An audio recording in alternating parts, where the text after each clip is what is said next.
Good evening viewers. তো এখন আপনারা দেখতে পাচ্ছেন the local journalist Facebook page live. তো এখন আমরা রয়েছি ঠিক ইকবালপুর থানার একদম বাইরে। আর যেরকম কি আপনারা দেখতে পারলেন যে এখন কিন্তু যে সেন্ট্রাল ফোর্স, যেটি কিন্তু গতকাল বিকেলেই পশ্চিমবঙ্গে ভারতের বিভিন্ন প্রান্ত থেকে আসা শুরু করেছে, তো এখন ভোটের টহলদারির জন্য। হ্যাঁ, তো এখন তারই কিন্তু একটি দল আমাদের ইকবালপুর থানার ঠিক সামনে এসে উপস্থিত হয়েছে ভোটে আগত লোকসভা ইলেকশনের টহলদারির জন্য। আমি আপনাকে আরেকবার চিত্রটি তুলে ধরব। তো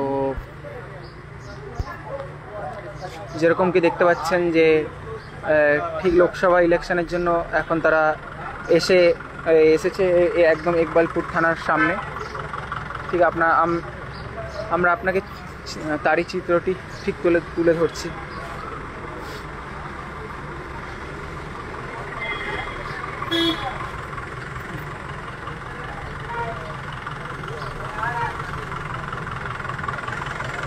তো আমি আপনাকে বলে দিই, কালকে বিকেল থেকে কিন্তু ভারতের বিভিন্ন জায়গা থেকে আমাদের পশ্চিমবঙ্গে সেন্ট্রাল ফোর্সের যে আর্মি, তাদেরকে কিন্তু বিভিন্ন জায়গায় ডিপ্লয় করা হচ্ছে যে আগত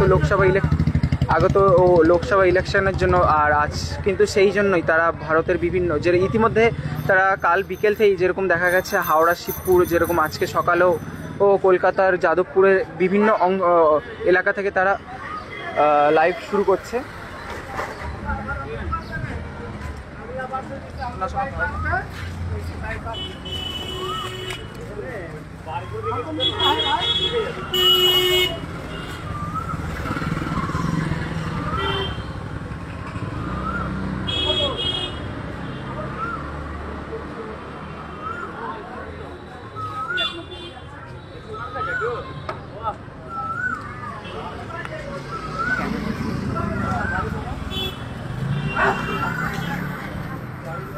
তো আবারও আপনাদেরকে তাদের গাড়িটা আমি দেখাবো। তারা কিন্তু জাস্ট কিছুক্ষণ আগেই আমাদের ইকবালপুর থানার একদম বাইরে এসেছে। যেরকম আপনারা দেখতে পাচ্ছেন তাদের গাড়িটি কিন্তু ঠিক ইকবালপুর থানার একদম বাইরেই।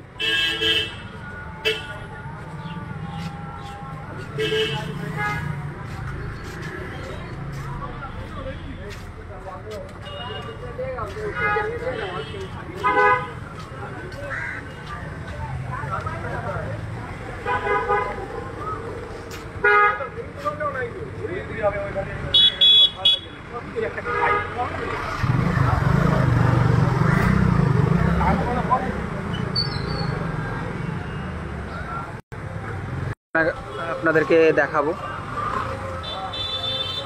যে আমাদের সেন্ট্রাল ফোর্সের জওয়ানরা যেরকম ইকবালপুর থানায় কিন্তু এখন ভিজিট করতে এসে আগত লোকসভা ইলেকশনের জন্য। তো যেরকম দেখতে পাচ্ছেন দুটি তাদের ভ্যান কিছুক্ষণ আগে এসে পৌঁছেছে ইকবালপুর থানায়। এখন কিন্তু তারা এলাকাটিকে ভিজিট করবে যে আগত যে লোকসভা ইলেকশন সেটি সুষ্ঠুভাবে যাতে হতে পারে। আর এখন আপনারা দেখছেন দ্য ফেসবুক পেজ আমাদের দ্য লোকাল জার্নালিস্ট লাইভ।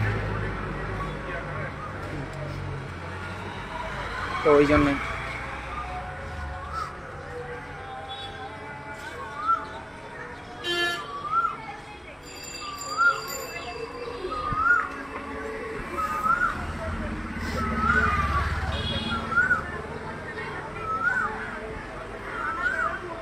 তো তারা কিন্তু আর কিছুক্ষণের মধ্যেই আমাদের খিদিরপুর এলাকা ঘুরে পরিদর্শন করবে যাতে আগত লোকসভা ইলেকশন একদম সুষ্ঠুভাবে সম্পন্ন হতে পারে। এবং আজ কিন্তু কলকাতার বিভিন্ন জায়গা থেকে আমাদের কেন্দ্রীয় সেনাবাহিনীর জওয়ানরা তারা কিন্তু অলরেডি সব জায়গায় ঘুরে ঘুরে সকাল থেকে দেখা শুরু করে দিয়েছে। যেরকম কালকে রাত্রে তারা শিবপুর এবং আজকে যাদবপুর এবং কলকাতার আরও অন্যান্য জায়গায় তারা ঘুরে দেখেছে। এবং এখন কিন্তু তারা ঠিক এসছে ইকবালপুর থানা, যেটা কি খিদিরপুর এরিয়ার মধ্যে পড়ে, তো তারই সামনে। আর